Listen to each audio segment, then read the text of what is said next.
इस सेशन में हम नेक्स्ट टूल के बारे में बात करेंगे जो हमारे पास यहाँ नीचे की तरफ ट्रांसपेरेंसी टूल के नाम से दिया गया है। हम ट्रांसपेरेंसी टूल से किसी भी ऑब्जेक्ट या शेप में ट्रांसपेरेंसी इफेक्ट क्रिएट कर सकते हैं। इसको ज़्यादा समझने के लिए हम प्रैक्टिकल रूप में इसको प्रयोग करते हैं। सबसे पहले मैं ट्रांसपेरेंसी को समझने के लिए दो ऑब्जेक्ट यहाँ पे ड्रॉ कर लेता हूँ। सबसे पहला ऑब्जेक्ट मैं एलिप्स ड्रॉ कर लेता हूँ, कंट्रोल दबा के रखता हूँ और इसे सर्कुलर शेप में ड्रॉ कर लेता हूँ। यहाँ मैं इसका थोड़ा सा कलर डिफरेंट कर देता हूँ। इसके साथ मैं एक और शेप ड्रॉ करता हूँ रेक्टेंगुलर फॉर्मेट में और यहाँ इसके ऊपर मैं इसे ड्रॉ कर लेता हूँ। अब आप देखेंगे कि आपके पास दो शेप्स हैं जिसमें ऊपर की तरफ हमारे पास जो शेप है वो रेक्टेंगल है और नीचे की तरफ सर्कुलर शेप में एलिप्स दिया गया है।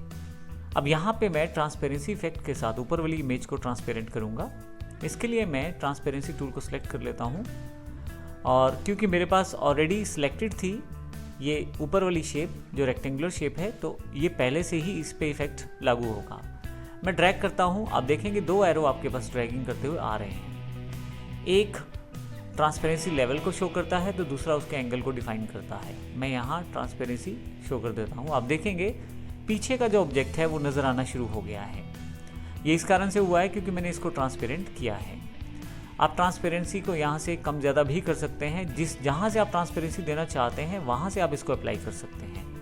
जैसे मैं यहाँ से देना चाहता हूँ तो यहाँ से जिस साइड से मैं देना चाहता हूँ या जिस लेवल तक देना चाहता हूँ वो मैं डिसाइड कर सकता हूँ एरोस के साथ। जो दो बार्स आपको दी गई हैं उनमें आपके पास यहाँ से आप देखें तो एक एरो की तरफ इंडिकेट करता है और एक सर्कुलर पॉइंट की तरफ इंडिकेट करता है। यदि आप इस एरो वाली बार पे आएँ तो आप देखेंगे कि आप ट्रांसपेरेंसी को कम ज़्यादा कर सकते हैं। यहाँ से जब आप इसको कम ज़्यादा करते हैं तो एक स्लाइडर भी यहाँ पे अवेलेबल होता है। आप स्लाइडर से भी ये कार्य सेम कर सकते हैं। आप चाहें तो ट्रांसपेरेंसी का एंगल चेंज कर सकते हैं। उसके लिए आप इस पर्टिकुलर सर्कुलर बार को मूव कर सकते हैं कुछ इस तरह से। तो जिस तरह से मैं इफेक्ट चाहता हूँ उस तरह का इफेक्ट मैं क्रिएट कर सकता हूँ। मैं यहाँ कंट्रोल Z कर लेता हूँ, एस्केप कर देता हूँ। तो फाइनली इस तरह से ट्रांसपेरेंस इमेजेस को मैं क्रिएट कर सकता हूँ ट्रांसपेरेंट टूल के साथ। अब मैं इसको डिलीट कर देता हूँ यहाँ से। इसके लिए मैं स्पेस बार प्रेस करता हूँ और पिक टूल सेलेक्ट कर लेता हूँ और डिलीट पर दबा देता हूँ बटन कीबोर्ड पे। अब मेरे पास यहाँ पे एक सर्कुलर शेप अवेलेबल है।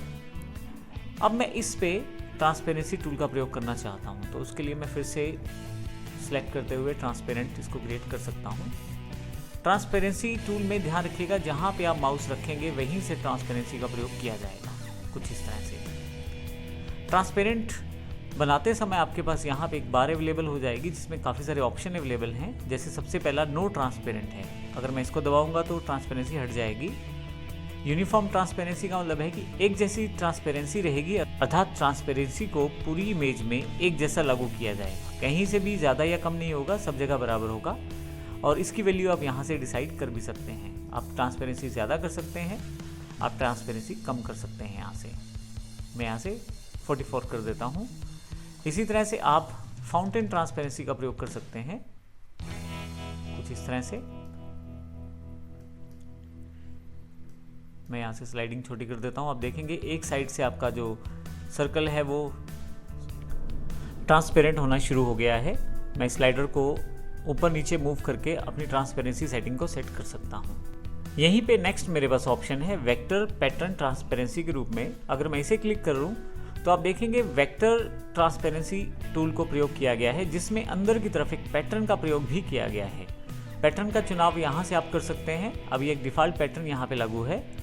मैं यहाँ पे इन ग्रिड्स को मूव करते हुए पैटर्न को डिफाइन कर सकता हूँ। आप देखें अलग तरह से पैटर्न को डिफाइन किया जा रहा है। जिस तरह से आप उसको प्रयोग करना चाहते हैं उस तरह से कर सकते हैं। एरोज़ को बढ़ा चढ़ा सकते हैं, एरोज़ को कम कर सकते हैं।